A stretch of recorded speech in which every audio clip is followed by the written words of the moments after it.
We are absolutely thrilled today to welcome Kristy Littman, who is former Chief of Crypto Assets and Cyber Unit for the Division of Enforcement in the SEC, now a partner at Willkie Farr Gallagher, and Theresa Kananen, a partner at Arnall Golden Gregory, to talk about how we reconcile industry norms with the regulatory expectations. Take it away. Well, thank you for having us. We're thrilled to be here. Kristy and I spend our days either dealing with regulators or, in Kristy's case, formerly being a regulator. He spends a lot of time in the payments industry. So we were just going to bounce back and forth between ourselves and sort of cover some of the areas that we noticed in our practice tend to be areas of misalignment between what the industry's expectations are and then where the regulators' expectations are. Thanks, Theresa. Yeah, and I think maybe to kick it off, I'll pose a question to you based on some of our prior discussions. It seems that there's some increased focus and scrutiny on consumer access to credit, and potentially maybe not always in alignment of the interests. Like the government perspective is a little more focused on consumer protection, and the industry perspective is focused on providing access through innovation. So can you talk a little bit about your observations and maybe some examples of this kind of tension that you're seeing? Absolutely. So I think the best example in recent history is buy now, pay later. And I think maybe the industry and the regulators share a common focus on access to credit for the underbanked or the financially distressed. And they have very different solutions or approaches to dealing with that issue. So taking the government view first, the Consumer Financial Protection Bureau in 2021 issued this broad market inquiry, which it has the authority to do under the Dodd-Frank Act, to a whole bunch of buy now, pay later companies. And they wanted a slew of information. I think when I went and read it, it was about 11 single-spaced pages of requested information. And most of it not necessarily information that would be collated or compiled in the normal course of business. So quite a heavy lift for these companies to respond. But the reason for asking this was addressed in a CFPB press release where they said, look, we're worried that, and this is a quote, the products are so easy to access that it might be too easy. Consumers might lose track of what they owe, when they owe it, how much they ultimately owe. So we want to vet the process through which buy now, pay later is offered to the market.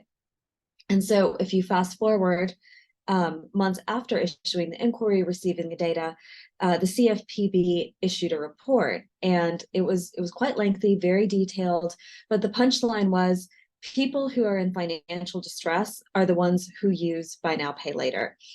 Not necessarily all that surprising, because if you can pay all the money at once, you probably don't need buy now, pay later, and the administration of it all that you would just avoid if you had $100 to spend right then versus 25. But the report is saying we're not sure, though, whether this offering exacerbates financial distress. And obviously, the CFPB does not want to see products out there that are going to exacerbate financial distress. This is completely counter to the industry view. The industry is all about making things fast, making things frictionless, making things accessible. So I think it was a little bit of a cold stop when the CFPB came out and said, well, it might be too easy. Like, too easy. This is not what industry wants to do. And I think industry also had maybe a misalignment from the CFPB's view, which was, are we making it too easy for people who are maybe in a financial hole to dig it deeper? Whereas the industry is saying we're making things accessible that would not otherwise be accessible to people by offering buy now, pay later on e-commerce and consumer goods, where previously, if you didn't have all the money at once, you weren't necessarily going to be able to buy it with your debit card or something like that. So that, I think, is one really good recent example of misalignment in expectations and goals between industry and regulators, although they do have a common focus on access to credit for the underbanked. So with that, I will throw it back to you, Kristy. we're talking about examples of innovation and how they can bring access to the market. But one of those things that I know you've had experience with is the use of stable coins. So can you talk a little bit about the role stable coins play in crypto markets, and then how we're seeing the government react to their increased use? Sure. One thing you mentioned, Theresa, is the underbanked and access to the financial markets for the underbanked. And I think that's kind of a stated goal of crypto in general. I don't know how much progress we've really made there. The reality is, like, to on-ramp onto any type of crypto platform, you have to transfer fiat into some sort of exchange, either usually a centralized exchange like a Coinbase or a Binance, to buy whatever kind of crypto asset you're going to utilize in that ecosystem. Stable coins have kind of come on the scene over the last few years as like the primary, really, currency of the crypto ecosystem. So I think when crypto first started to become a little bit more mainstream, everyone was talking about Bitcoin and then ETH, and those are two really significant assets. They're probably the most broadly held assets in the market, in the crypto markets. But they're also very volatile, so their price fluctuates sometimes wildly throughout the day. And so if you are engaging in transactions on any crypto platform, centralized or decentralized, they're not all that appealing as like your kind of like base currency that you're holding in your account. So if you want to go buy, ABC token, you don't always want to exchange Bitcoin for it, because the price of that Bitcoin is moving constantly, and it doesn't give you the best sense of the best exchange rate, essentially, is the best way to describe it. So the solution that's been introduced to the market is stablecoins. And so stablecoins are designed to have a stable value, to be pegged to usually the US dollar. But it gives consumers of crypto an ability to hold a digital asset, a crypto asset that is dollar denominated, essentially, so that when they go out and buy a token, they have a good sense of kind of how much they're paying for a token at any given moment. It's also the stable leg of a DeFi transaction. So if you go onto a decentralized exchange, which I don't know how much our listeners know about decentralized exchanges, but these are essentially software on the internet, and it's unlike Coinbase or Binance or some centralized exchange. You're not necessarily opening an account with them. You're going onto this software program and you're engaging in a transaction directly with your counterparties through the software code. And stable coins serve as kind of like your on-ramp into that transaction. So that's what they call the stable leg of that transaction. So if I want to buy ABC token from Theresa, I'm going to come with my stable coin and say, hey, I'll give you, 20 stable coin for one of your ABC tokens. So that's the kind of like need that they were filling. I think there's also this idea and perception that they could be used as a payments form. And so it makes them a little bit unique in that they are both kind of used on these exchanges as the stable leg of a crypto transaction, but because they're dollar denominated, they could be used, to buy a cup of coffee, or to make your car payment. And I know everyone has said that about Bitcoin in the past, and some people have actually used it that way, but it's inherently hard to do that with a very volatile asset. So stable coins are a solution for that type of problem as well. What I think creates some tension is the idea that they really do serve multiple purposes, and the regulators that would ordinarily oversee those multiple purposes are different regulators. So to the extent that you're buying a commodity with that stable coin, it might be the CFTC's jurisdiction. If you're buying a security with that stable coin, it might be the SEC's jurisdiction. If you're buying a cup of coffee, then you're just using it as payments. And so maybe it belongs under the jurisdiction of some of the prudential banking regulators. But so far, nobody's really regulating stable coins. So there's a little bit of a regulatory vacuum. We have seen some certain regulatory agencies kind of either issue reports saying that when these are used as a payment, they should be subject to prudential regulatory authorities. But also we've seen the SEC bring cases where they allege that certain stablecoins are securities and thus subject to SEC jurisdiction. And I'll say one of the other kind of I think regulatory challenges for stablecoins is the safety and soundness of them. Many stablecoins that are offered, or I shouldn't say many, but some stablecoins that are kind of very widely used and offered are reserve backed. And you may have an auditor in there who goes in and tests the reserves that are supporting that stablecoin and says, yes, this company is holding cash or cash equivalents to support the number of outstanding stablecoins. And so there's some verification method that if everyone wanted to come and trade their stablecoin in for US dollars, there are enough cash and cash equivalent assets to support those transactions. That's kind of the safest end of the spectrum. There are other stablecoins that are algorithmic stablecoins. They're not reserve backed. And so I think that there are some questions around how stable they really are.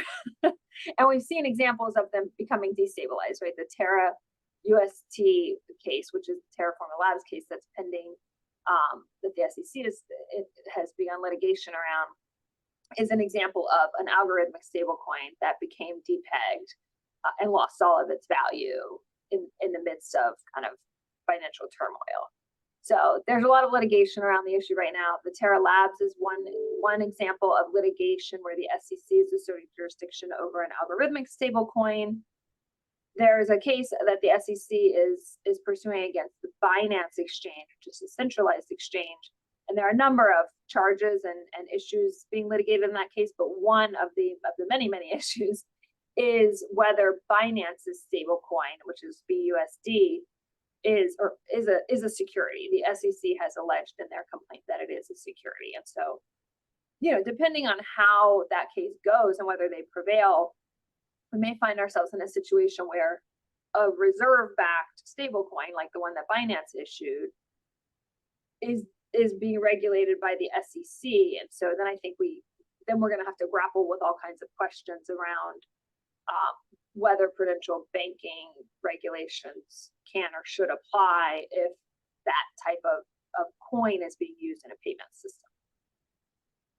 So there could even be disconnect among the regulators on how to approach it, in addition to between the industry and the regulators. Yeah, I don't think we've seen a lot of cohesiveness around the issue of stable coins yet.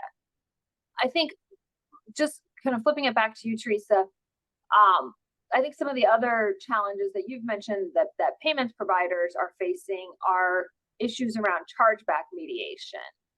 Do you think you could give, first for anyone who doesn't know that term, which I didn't before our discussions, can you give an overview of what that means and why industry and government aren't exactly aligned on the role that process has in a payments ecosystem?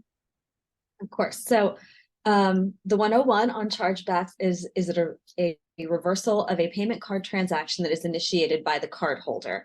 If it's initiated by the merchant who sold, then we consider that a refund.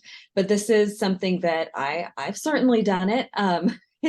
When you have somebody who won't refund you because they say that it's against their policy or whatever, you can just log into your account with your credit card, dispute the charge, say that, what you talk to the merchant, you couldn't work it out, and hopefully the chargeback goes through and you get your money back. The problem for merchants and for really everyone in the payments ecosystem is that chargebacks are expensive. They create a lot of friction in the system. It's easier and arguably even better for the consumer, I think, in a lot of people's views, just issue a refund. It's a lot faster and it's more painless. And frequently, though, that it gets rid of the point of contention between the merchant and the consumer about, is this transaction valid? Who should end up with the money, the consumer or the merchant? Because the merchant's just saying, okay, fine, take it. So chargeback mitigation services there are a number of them out there. They do a lot of things. They can help you with representment. If you are trying to get a transaction paid, they can help you with all kinds of, with arbitrations, if you've gone to that stage before, the card brands, they can help you try and diagnose root causes of chargebacks. So chargeback mitigation services are something the industry likes. Visa bought Verify, MasterCard bought Ethica. They are reducing friction in the system if you can drive the chargebacks down. The FTC does not 100% see it that way. In some litigation, they have referred to these services as preventing chargebacks, which fair enough, they do. That's sort of the point in a lot of places, because it's not that you're taking away the consumer's rights, but you are converting a chargeback before it comes in to a refund by getting a notice from the issuing bank that says, hey, this is a chargeback. And those companies can get in the middle and let the merchant know that. And the merchant say, look, we're just going to refund it. So it seems like a win for the consumer, but the FTC's concern comes in because if you're preventing the chargebacks, then are you also driving down the indicators of potential fraud by keeping companies that would otherwise be tripping the wires on Visa's and MasterCard's merchant monitoring programs by keeping them below the threshold and just saying, well, everything's a refund, so there's nothing really to report, nothing to worry about here. And the FTC has sort of been suspicious for a while, but then this year they brought their very first lawsuit against a chargeback mitigation company. And they had a lot of allegations there about the chargeback mitigation company trying to actually drive microtransactions through to change the ratios of total transaction to chargeback volume.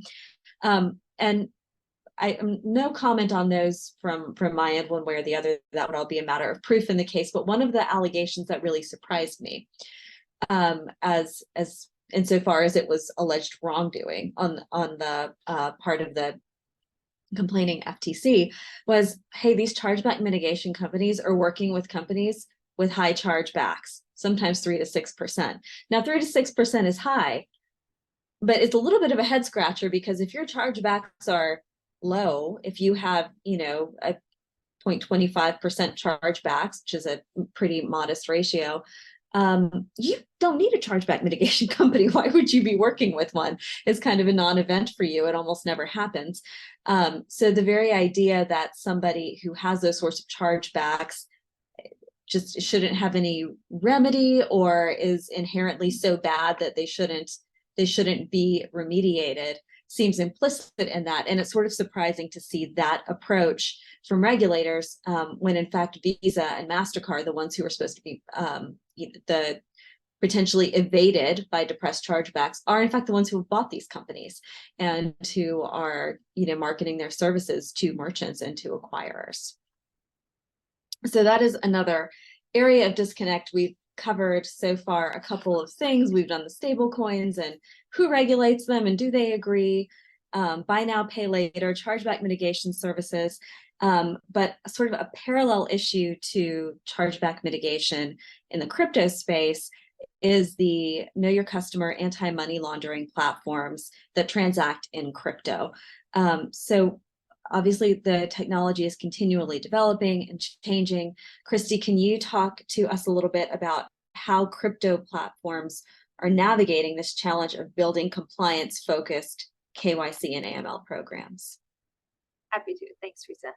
I'll say, it's funny, I'm about a year and a half out of the government now, and I see my old colleagues sometimes, and I'm always telling them, a lot of these crypto, I think they view the crypto industry as kind of just wholly non-compliant. But the practical reality is, like, a lot of crypto companies are hiring people from traditional finance, right? So if you're opening some sort of, you're creating some sort of crypto platform, you don't want to onboard crypto that comes from a sanctioned party or has been involved in some nefarious transaction relating to, drugs or human trafficking or anything that's going to subject that crypto to being clawed back or being part of some other government action. And so the way that these crypto platforms handle that is to hire KYC and AML personnel that are kind of steeped in traditional finance and are real professionals in the space. But their experience is in the traditional finance space, right? They're dealing with money that is entirely fungible and comes from a specific place, right? They can look back exactly one transaction when they're getting money. Wherever it comes from when they get it by wire or ACH, they can see where it came from, and they really can't see anything beyond that. So they have obviously KYC and AML in place to know their customer and to know the person that they're transacting with, but they really don't have the ability to like trace the assets that you do have when it comes to crypto. And so the people that have kind of spent their whole career building anti-money laundering compliance programs at traditional financial institutions are now at crypto institutions where it's kind of a different playbook. They have different tools available to them. They are able to trace crypto back kind of, I don't want to say unlimited hops, but you can trace it much further than I think people realize. And you can see where any one token has been over its lifespan to see how, in most cases, I mean, there are limitations to it. But it kind of, in some ways, it creates more transparency for AML officers than they're used to having. But in other cases, it can be really challenging because there aren't kind of like industry standards and there aren't norms, and you don't have a government regulator who can come in and say either this lines up with the industry standards and the norms that we would expect, or it doesn't, because it's all kind of evolving as different operators start taking crypto on, and as different tools become available to trace the assets back and determine whether or not they've ever been affiliated with a wallet that is problematic for some reason. One of the biggest challenges, I think, that kind of parallels the chargeback mediation issue is sometimes a crypto institution might do that asset tracing at the outset, right? They open a new wallet for a customer, they KYC that customer, they know who it is, they're a citizen, they have no questions or concerns about that person, and then they onboard the crypto that person wants to bring into their wallet at that institution. They do digital asset tracing on that crypto. They go back maybe 30 hops, and they will see a lot of transactions where that crypto interacted with wallets that they know, right? Maybe they're wallets at their own institution or at some other institution that they have data for. But there also will be instances where that crypto transacted with other wallets that they just don't know because it's not a completely transparent universe. And so they'll, it will look non-suspicious. They'll take the crypto into their system and they'll allow their customer to transact using that crypto. Then, a month later, 2 months later, 6 months later, when they're engaging in other digital asset tracing, they might learn more about different wallets out there. And they might learn that one of those original wallets is now a known suspicious wallet, right? So it's involved in human trafficking or dark web transactions or something like that. But it's hard. Now they have this reattribution problem, right? So you have crypto that you've allowed into your systems. At the time, there was no indication. You did everything you thought you should be doing, right? You did everything that a responsible AML officer would do. You satisfied what are becoming industry standards, maybe not in the government's view, but certainly in the industry's view. Yet you still onboarded crypto that now it looks like had some interaction at some point with a wallet that was problematic. And so I think there's a lot of questions about what are you supposed to do with that? Is there anything you can do about it? In a lot of circumstances, the crypto is already off your platform by then. And so I'm not sure that there's much you can do about it. But it's a challenge that industry faces. And I think until we do have a clear regulator for these institutional players, it's going to be really hard to come up with industry standards and for there to be alignment between the government and the AML professionals about what that looks like. And I think it gets even more complicated when you start to talk about DeFi, really, right? So DeFi is kind of the next frontier, I think, for at least for SEC enforcement. I wouldn't be surprised if there are other regulators who are taking a real hard look at this space. I mean, particularly regulators responsible for, people like regulators like OFAC responsible for making sure that that U.S. persons or entities aren't interacting with sanctioned individuals. On decentralized finance platforms, there is often a lot of pseudonymous activity. And so you don't really know necessarily who you're transacting with in a lot of those cases. So I suspect I've heard kind of senior leadership at the SEC talk a lot about DeFi, and it sounds like they're ready to start bringing some actions in that space as well. And I wouldn't be surprised if other regulators do, because I think it can be a real challenge to make sure that you have adequate KYC and AML and sanctions enforcement in a platform that allows kind of like permissionless pseudonymous transactions. So that is, I think, I feel like every topic that I'm talking about today, I'm saying, well, we're going to litigate this. Stay tuned. There's no real solution. But that's kind of, I think, just where we are in crypto. I think a lot, there's so much innovation happening all the time that it can, at least in the US, it can often take regulation a while to catch up to all that innovation. Right. I think that's the fundamental disconnect, though. It's like industry is about moving forward, moving fast, whereas the regulators are more like, how do we slot this? Who is supposed to be looking at it? If multiple of us could be looking at it, are we looking at it the same way? And so it just creates a big gray area. And a lot of these folks do really regulation by enforcement. So you don't always find out until after the fact, in some cases, what the regulators think. And then it's sort of disseminated through, well, there's been a consent order, so now these are the new rules. Yeah. Which is difficult. I know we only have a minute left, but I think this is really true in the world that we can't have one of these and not talk a little bit about AI, because I think that's kind of the next space where we're going to see what you just described. The kind of catching up of regulation to technology. Can you talk a little bit about the shifts that you've seen for payments?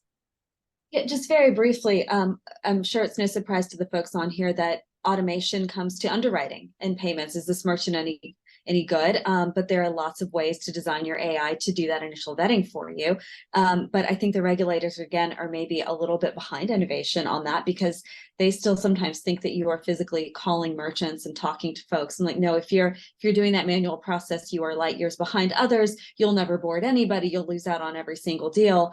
But do the regulators view the use of AI there as, good due diligence? Maybe, maybe not. It's sort of a new frontier yet to be seen. In our last couple seconds, Kristy, anything on the SEC's take on AI? They're definitely getting into the fray. I think they will be probably more focused on disclosure around AI.